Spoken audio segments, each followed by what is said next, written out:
Thank you so much. I'm humbled and I'm so grateful to Ikram Saab for his personal involvement and giving me initial introduction to World Economic Forum a few years back when I was relatively less known. And here I was in this breakfast audience a few years back, and I was just thinking about this transformation, what has happened. Ikram Saab has been very generous to me in personal capacity. He has always introduced me to different forums, and I've always benefited from his advices and suggestions. So thank you so much, sir. Pakistan's story, Pakistan's storyteller. Pakistan is a great place. I am not just boasting about in the hyper-nationalistic tone while I'm saying this. Pakistan is a great country. Why? It has a population of 240 million people at its backyard. The whole of Central Asia lies there, which is landlocked, and of course it is looking to have connectivity through Pakistan. Midway, yes, Afghanistan is there, and as Iqbal has said that it is the heart of Asia. So the stability over there does have a spillover effect in the rest of the Asia. Along with the North Caucasus and Iran on one side, and then there is a Confucius civilization of 1.5 billion people. So Pakistan, as a member of ECO, which has a 500 million population, Pakistan is ECO's India. It's biggest in terms of its population. Some $36 trillion trade is happening next door in China. And on the right, GCC with all its hydrocarbon exports has transformed its economy and diversified its economy and looking forward to enter into the manufacturing area. So what do they lack? They do have capital. The banks are filled with the money, but they don't know where to put it. As there is a demographic disadvantage. So they have two options: either import the population to their own countries, or take the capital to the framework where the right kind of environment is available, the labor, cheap energy, and so on and so forth. Either they import population from India, Bangladesh, or Pakistan, which has, of course, political implications for the Arabian Peninsula. So the preference probably would be that the capital would flow to those countries. So we have to be more competitive, more attractive to facilitate that journey of industrialization over there. Chinese transformation of the journey of its modernization, where they started post 1979, and they have acquired a stage where they are relocating some of its industry. And one, along with the Southeast Asia, destination would be Pakistan.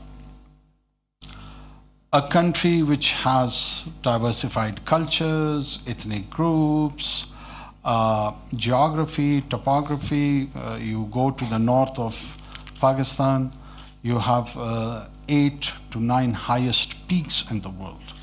It's a heaven for the people who are interested in mountaineering. Then you have deserts of Thar and plains of Punjab and deserts even in Balochistan. So this is all amalgamation of a different kind of a landscape, which is quite unique that it is offered in one place or in one territory. Pakistan's biggest asset is its human resource.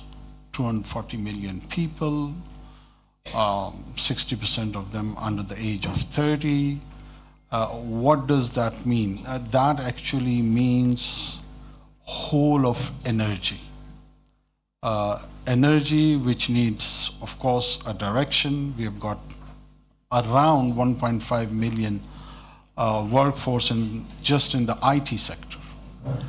We've been working on its international accreditation also, that a year at least we should produce about 50,000 graduates who would be internationally accredited. Pakistan's governance structure is improving. Yes, of course we have challenges, but if we can respond to those challenges within 5 months, I'm pretty much sure that any mandated government which would be in place on 9th of February or by the end of February would get it as a blueprint that how did we respond in this short stint. And I'm quite sanguine about that, that people are feeling a deep sense of positivity. We brought improvement, and there was a revamp of the taxation structure. The entire structural changes are happening over there, that how do we collect our taxes. So there are 2 lessons which is take home, and that is spend less on the government and earn more. So effective government, smart government, less government. And we are partners in the business, in the private sector. We have our own stake with the private sector. We would encourage them to make more money, and we'll tax them, take our share of the business from them, and spend it on the social sector.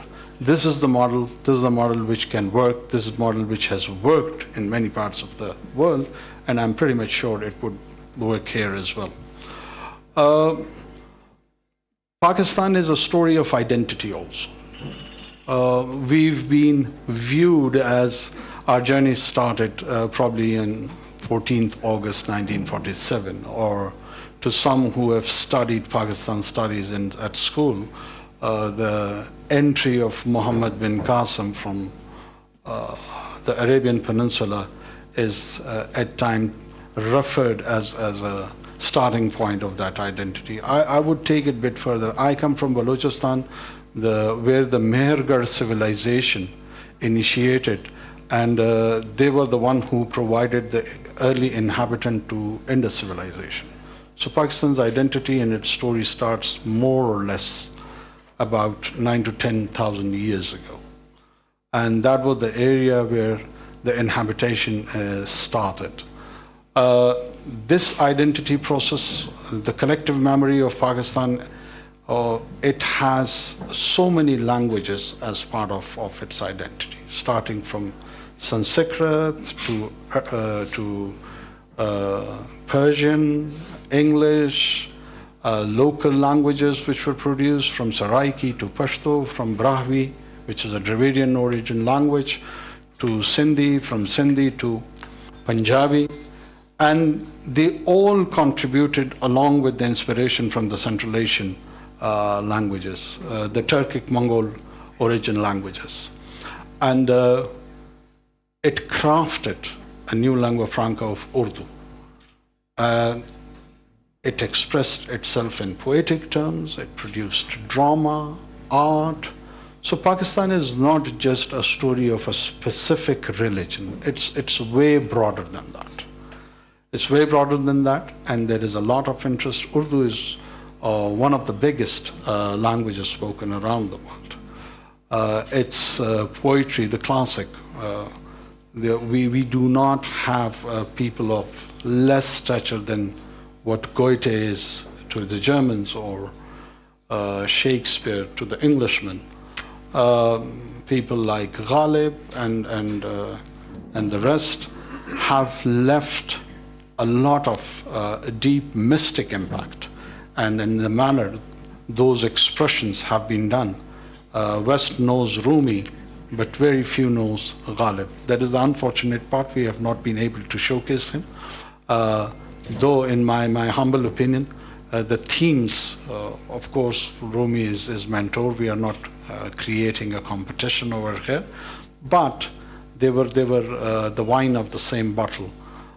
So more or less with the same sort of taste, the artistic taste. So Pakistan is not just a land where the trade activity would be happening and all dry It has its own ambience. It has its own color. It has different cultures, different languages, different cuisine, starting from Baloch Saji to Shinwari's Tikka and Kadais are the favorite cuisines which one can experience from one end of the country to another. So Pakistan is a beautiful story. Pakistan is a great story. We need more storytellers like yourself, Ikram Sahib. Thank you so much for inviting me here again. And I hope we will continue with this partnership with the World Economic Forum and Pathfinder Group, and we'll be contributing in future also. Thank you so much.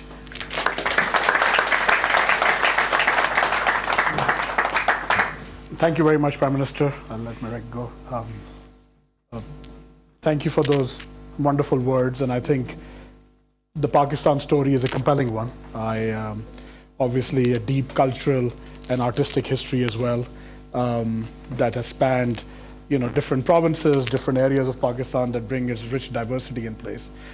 Maybe purely from, before I turn to a Q&A session from the audience, maybe